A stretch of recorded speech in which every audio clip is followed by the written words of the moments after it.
Welcome to Wednesday's episode and edition of Miami Herald's Dolphins In Depth podcast. I'm your host, Dolphins columnist Omar Kelly, joined by the illustrious Barry Jackson from Cell What an intro. I'm getting used to these intros. I love it. Yeah. So, not too many of these training camp practices left. Only 4 more after today that we're allowed to see. But today, something promising happened. Tell us. Yeah. We have been watching and waiting for Jalen Phillips, who says he's being teased by getting into individual drills, but not being allowed participating on 11-on-11s. He has done 11-on-11 walkthroughs, but nothing live until today. Today was the first day that Jalen Phillips, who's coming back from that Achilles heel injury, stepped into 11-on-11 work, and it wasn't a walkthrough. It was actually live practice, live pass rushing. Saw him pressure Tua Tagovailoa on one play. Tua scrambled out of the pressure. That's something he's been doing more often lately. I don't know if this is going to translate to the real game. He's back to his Alabama days of skirting around and scrambling out of pressure. But yeah, Jalen Phillips is live in action. The question, Barry, is will he participate in the joint practices against the Washington Commanders on tomorrow?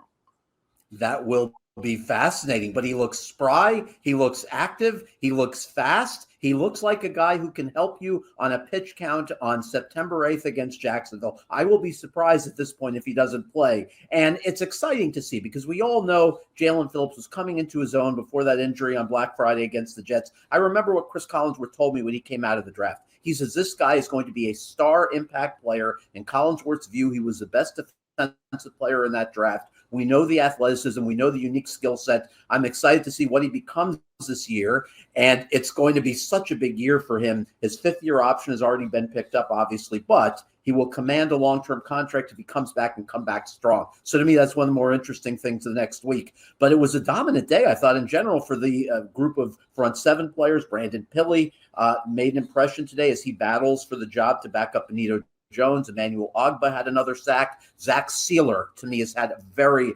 under-the-radar great camp, Omar. Absolutely. He was in the defensive backfield again today. So I'm encouraged what we've seen. It was an off day for Calais Campbell. He's done enough, right? You don't need to see him anymore today. Oh, hold on.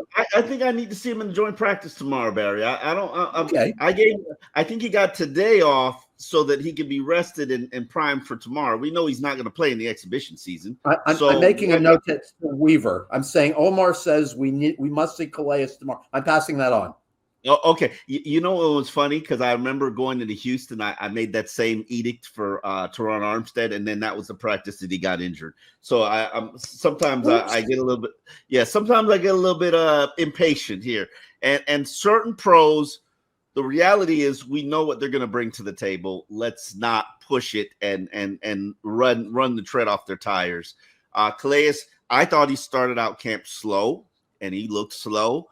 But I'm sorry, maybe it takes a 17-year vet some time to get a little greased up in terms of the action. Jordan Poyer as well. He's another guy that's not going to be participating in the joint practices. He hasn't participated in the past 2 weeks because he's got a club on his right hand with a thumb injury.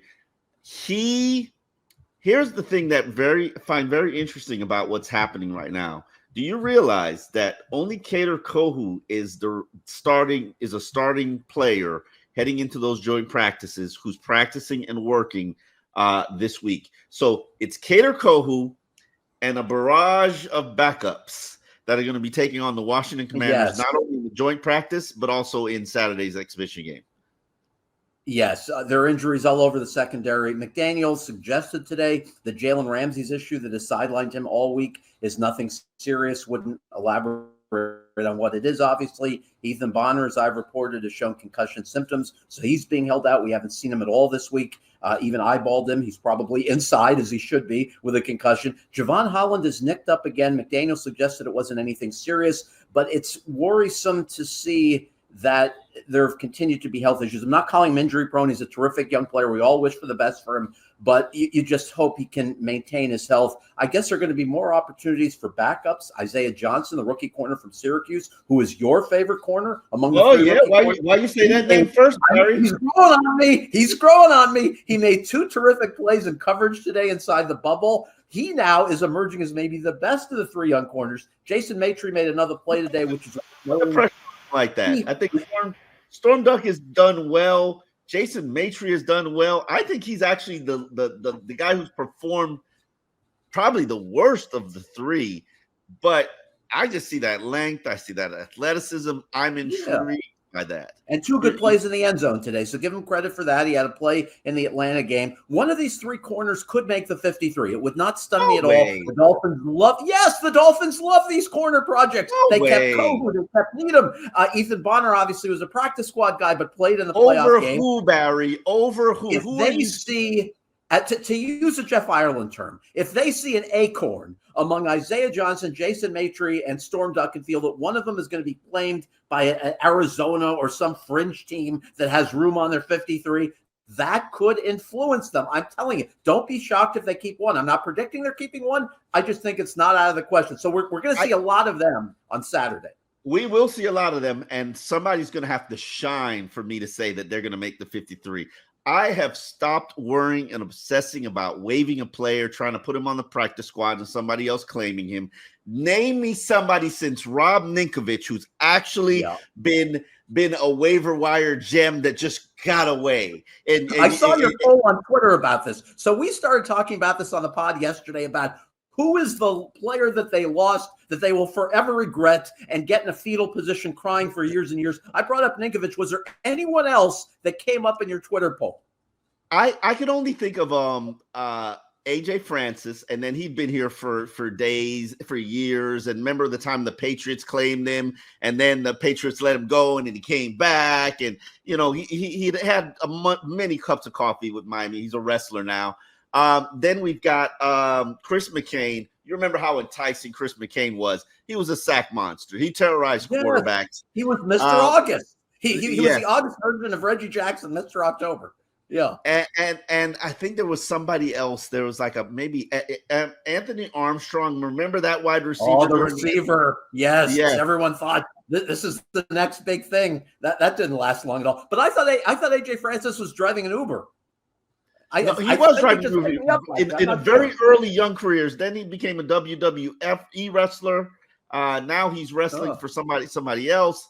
AJ's one of the most talented guys that I actually know in all arenas: comedy, entertainment, sports, rapping. He's just a very multi-talented guy. But let's flip to this up. I'm not worried about anybody getting cut, Barry. Chris Brooks, Brandon Peely.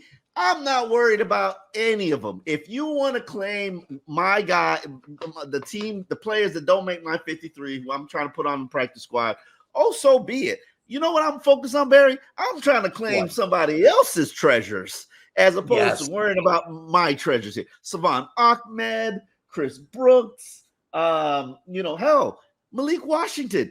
If you want him, go claim him. I'm not going to go that far.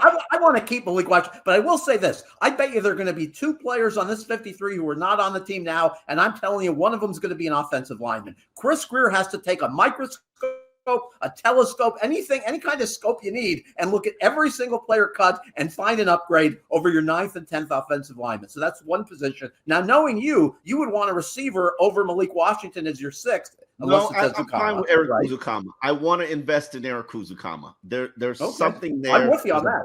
There's a body there. There's a body there that is so different than all of my other Smurf receivers. Jody Fortson's another guy. Tanner Connor's another guy. I don't know what's going to happen there. Both of them are injured right now. I don't think I'm going to use an IR spot to return to keep them on this roster. So what's going to happen in that situation? You've already got a solid 3. You've already got a solid trio in terms Julian Hill. He's been terrific.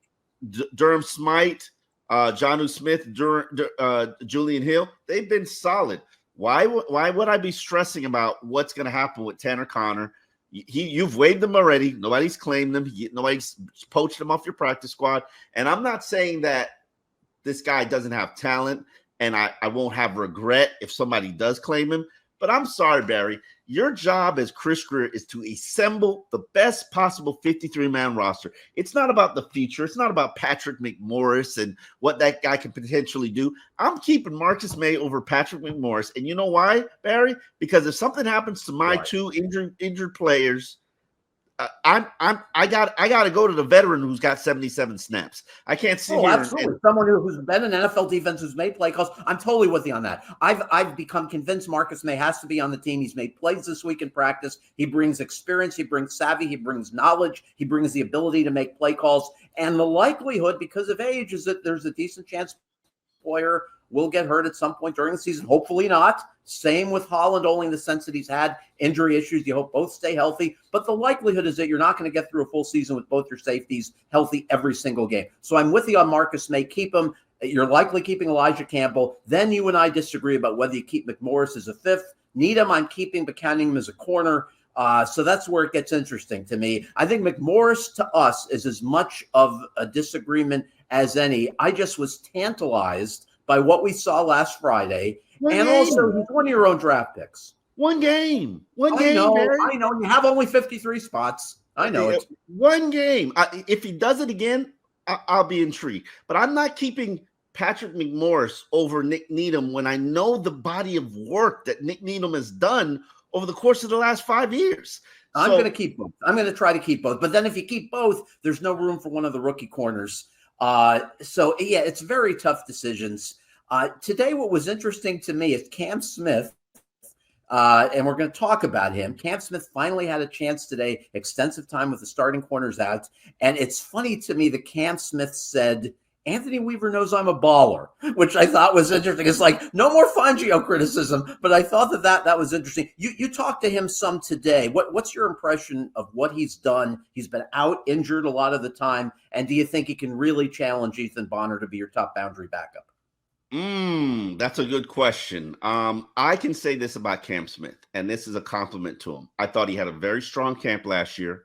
I felt like he should have played. Coaches had maturity issues. This year, I've seen the maturity concerns and questions. There's just too much lack of focus there. And maybe I'm being hyper critical of it because it has been brought to my attention. But I would love to see him have the opportunity to get out there and play. He said he learned a lot about the zone scheme and playing off, and he is a press corner. That's the hardest thing for guys like him and Xavier Howard. When you're a press corner and they ask you to play off and just give receivers free releases, it's a little bit of a challenge, but he's grown from that. And here's Cam Smith addressing the challenges that he faces heading into this critical 2-week period. Back recently, keep upticking your practice participations. How you feel? I feel good. I feel like the preparation at the weight room staff and the training staff got me right. I came out there and really didn't lose a step, wasn't really tired or anything like that, so I feel like it was a win-win. Did you feel like you missed anything with the time away? Or? Oh, definitely. You're always going to miss something. You miss one day, you're going to miss something, so definitely.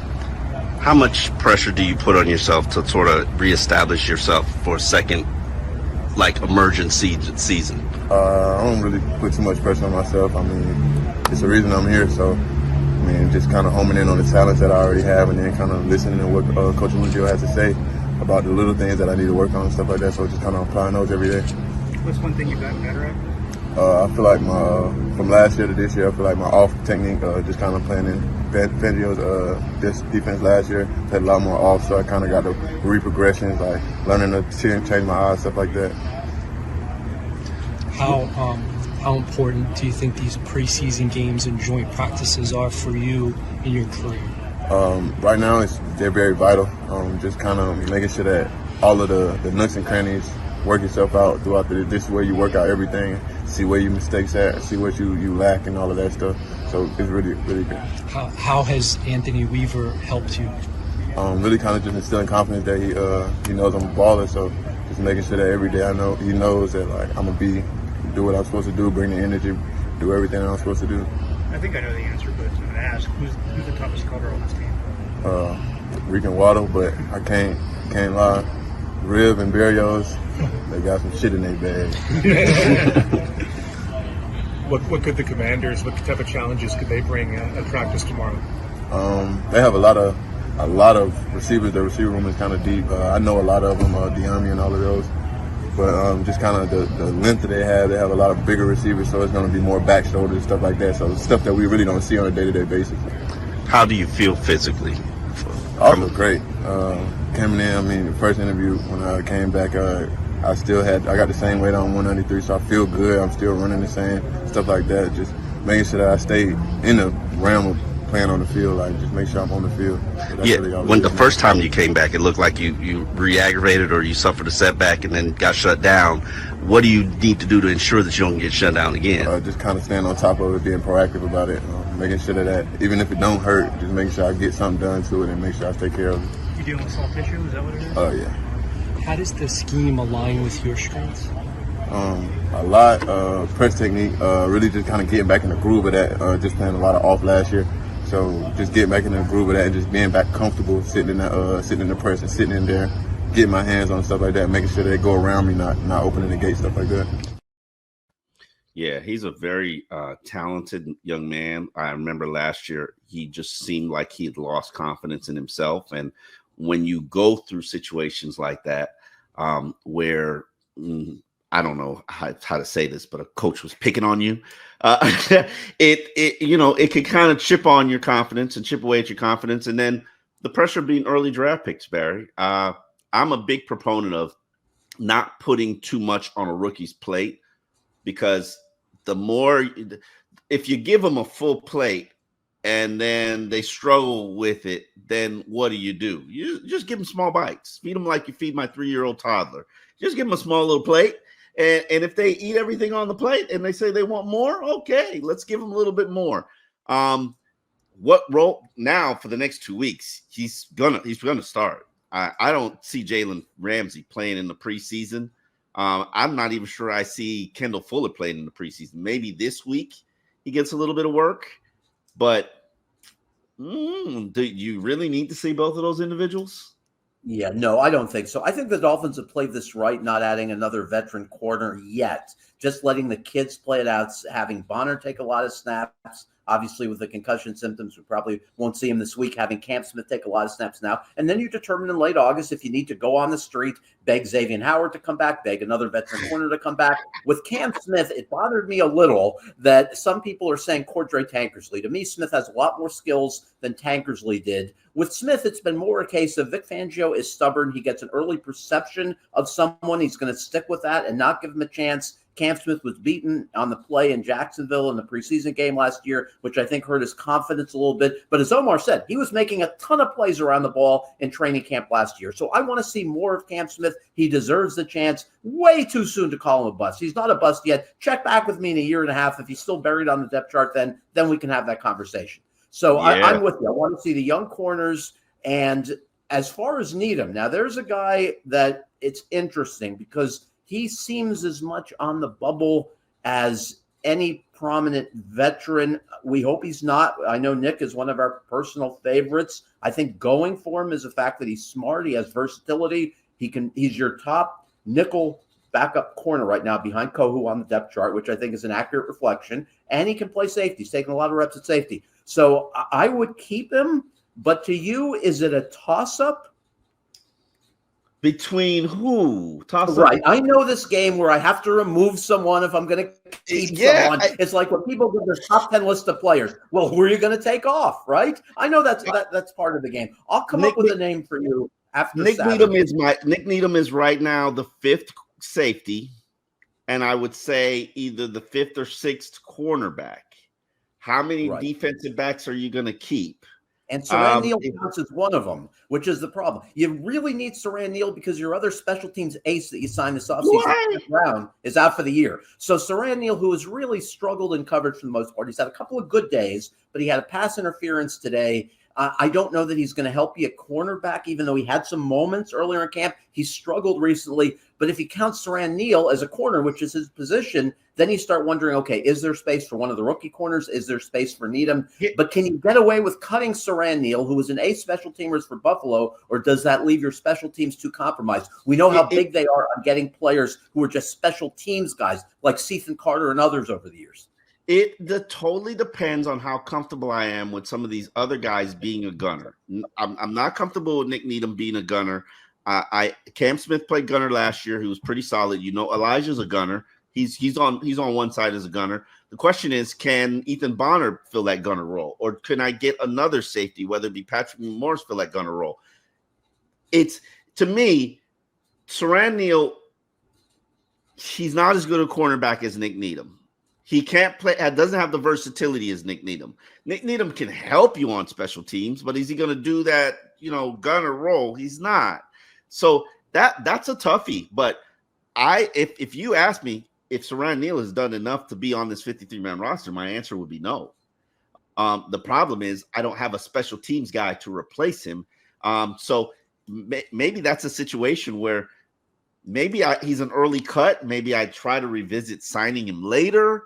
It could. This reminds me a lot of Malik Reed last year, where yes, that defensive lineman who had played for Fangio in Denver. They signed him from Pittsburgh last year. They cut him. They brought him back for the playoff games. The practice squad guy. Yes, good name. Good name. It's like, it's okay. It's solid, but do I absolutely have to have it? And my answer to that question on Saran Neal, it would be no. But then I can also say the same thing about Nick Needham. But Nick actually believes that his versatility is what's going to keep him on this 53-man roster. I feel like this year I'm making the team in two positions as well, nickel and safety. So just adjusting to the safety world, though, just getting used to game reps. I think I need to get a little more game reps for that to really understand how everything's moving out there. But, I mean, it feels good. It's just another position in football. I came here as a corner, went to nickel, and play safety. So I feel like I could do whatever the team needs me to do. So I'm more than willing. Obviously, what's the toughest part of that transition? Just your eyes, probably.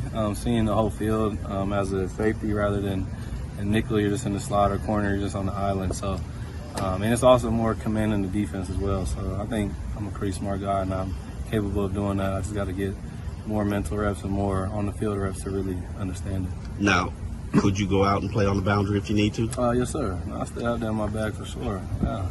Corner at heart. Hell yeah. And what about special teams? Gunner has been in your past. Is it something that you're still working on? Yeah, not gunner. I think I only did that like one time in training camp my rookie year, and that was it. But punt return, kickoff, I can make plays on that as well. Punt, like in the inside, not gunner. That's the track stars out there. Mm-hmm. Yeah. What has this camp been like for you in terms of you're no longer the young guy? It's been fun to see other guys in my positions and see how everybody's grinding and see how the football world works. It's honestly a blessing. Like I said, it's year 6 to be the vet, not the big vet, you know what I'm saying, just have some years under my belt. And then missing it last year was huge for me because I kind of forgot how hard this shit was. So it's been fun for real and just enjoying every moment. So what do you say to the Storm Ducks, the Isaiah Johnsons, the Jason Matries about what they're going through now? Yeah, I talk to them all day. I'm like, bro, I've been in every position, every situation you guys are in. You got to just keep putting, because all the odds are against you. They brought you here, you know what I'm saying? They drafted guys. Like, I've been through that. So I was like, man, all you can just keep doing is keep putting your best foot forward every day and keep trying to do extra, because extra will put you ahead in the long run. You got to keep stacking the days with that as well. But I told them, like, I know exactly how y'all feel and the grind that it takes. Yeah, that's Nick Needham, and now fans get to understand why we like and appreciate Nick. He just keeps it real all the time. It's very interesting to me that the Dolphins have a very long history of having undrafted players make this 53-man roster. Last year, you saw Julian Hill make it. Chris Brooks made it, and then they eventually added Ethan Bonner after keeping him on the practice squad. He might have made the initial 53 and then got demoted and then came back. Ethan's definitely a guy that they want to continue to invest in. This year, Barry, I don't see anybody. I don't see anybody who's going to make it. I'm going with one of the young corners. I would say 51% chance they keep Isaiah Johnson or Matry or Storm Duck. that would be the position that I would eyeball. I don't think Leonard Payne makes it at defensive tackle because I think they've gotten enough from guys ahead of him, Peely or Isaiah Mack or Jonathan Harris. Linebacker, a second-year undrafted player, Zeke Vandenberg, flashed early, but he's at a very deep position. He's been working with a trainer the last few days. And if Anthony Walker, who's been out for an extended period, if he begins the year on IR, then your fourth inside linebacker could be Channing Tindall. Small chance it could be Zeke Vandenberg. Receiver, Jaquan Burton, no chance of that as we run through our head of undrafted players. Of the offensive linemen, there's been no one. Hayden Rucci. Yes, he's extremely physical. He's impressed me with his blocking. He has a physical presence. The kid from Wisconsin. I don't see a pathway, even though both your number 4 tight ends are injured at the moment. Forston with a stinger, Tanner Connor with what we think is ribs. But it would surprise me if he's on your 53. Offensive lineman, I was hoping for a surprise this year among Andrew Meyer, the UTEP center, Matthew Jones, the Ohio State player who has a lot of Big Ten experience starting at guard. None of them, in my mind, have made the case for the 53, which is the position where you would have most liked one of them to emerge, right? Offensive line, unfortunately, it has not happened. There was one other thing I want to bring up defensively before we switch over to the intriguing backup quarterback battle, and that is we were kind of curious today what McDaniel would say when he was asked, hey, why didn't it work out with Tier Charge? And what did McDaniel said? He said it was not a good scheme fit. And, of course, we both raised our eyebrows a little bit. A coach is never going to say a guy just wasn't giving full effort or not in great condition. So he blamed the scheme fit, which I found kind of odd. But coaches have to come up with something. But I guess only because the scheme is perfect for Tier. But hey, yes, it's hard. I think is going to go work out for the Chargers. So to the Dolphins' credit, they're nice to players in terms of allowing them to go out and look for a job if they realize it's not going to work out. I just think it's a shame that it's not going to work out because I don't have a conviction that Benito Jones is going to consistently stop the run when he is needed at nose tackle. He's hurt now. He's a success story. He's an undrafted kid. Went to Detroit. Got a chance to start 15 games. If you believe the metrics from Pro Football Focus, I know there are mixed views on that. It's very polarizing. His numbers were among the worst of any nose tackle last year, any defensive tackle in general. I have a little concern if he's good enough to be your full-time Raekwon Davis replacement. And he's been injured for the past week, although McDaniel suggested today it's more day-to-day than week-to-week with him. Does what they have in the middle of this defense, beyond Calais and Zach Sealer, who are solid, does it worry you? It doesn't necessarily, because I'm of the opinion that Deshaun Hand has stepped up and is ready to handle an emerging role. He's my favorite of those kind of Jonathan Harris, Neville Gallimore. I would like to see more from Jonathan Harris. The body intrigues me. I just haven't seen enough in training camp to say whether it's good or bad. Same thing with Neville Gallimore. But I'm confident. But here's the thing. Getting rid of Tier Tart, you just put on more snaps on Calais Campbell's body. And now Calais is clearly he's a 5 technique edge. That's where he's going to start. And then on passing downs, he comes inside as a defensive tackle or nose. That's a lot. That's a 600 snap workload. And I'm not saying he's not ready. 37-year-old, as crazy is, it's worrisome putting that much workload on a 37-year-old body. Yeah, I mean, maybe he doesn't practices once a week and then takes it to game day, and maybe that works.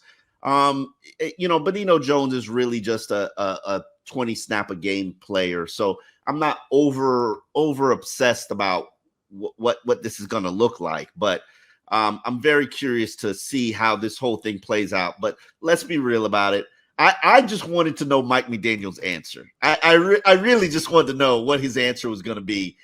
Because I know he wasn't going to say, "Yeah, this guy didn't bring effort every day. He wasn't a culture fit for us." I wish he would have said that as opposed to a scheme fit. Because come on, Mike, he was a scheme fit. Yeah, it's funny. Yeah, it's funny how coaches differ. Where Mike Vrabel was comfortable with saying that David Long Jr. was a repeat offender with soft tissue injuries, Mike McDaniel would never say that. But look, every coach is different. They're going to be more comfortable saying certain things. Mike is a player's coach. He's not going to criticize his players publicly. But you know who else is like that? Eric Spoelstra. He doesn't criticize his guys publicly either. And that, I think, is more common than the other type of coach who would say something critical. One of the few coaches here who is really critical of his players, Vance Joseph, who we both really enjoyed because it was totally unfiltered when he was defensive coordinator there. Oh, Vic Fangio was the same way. Right, he blurts out. Yeah, Vic Fangio was the same way. He was true.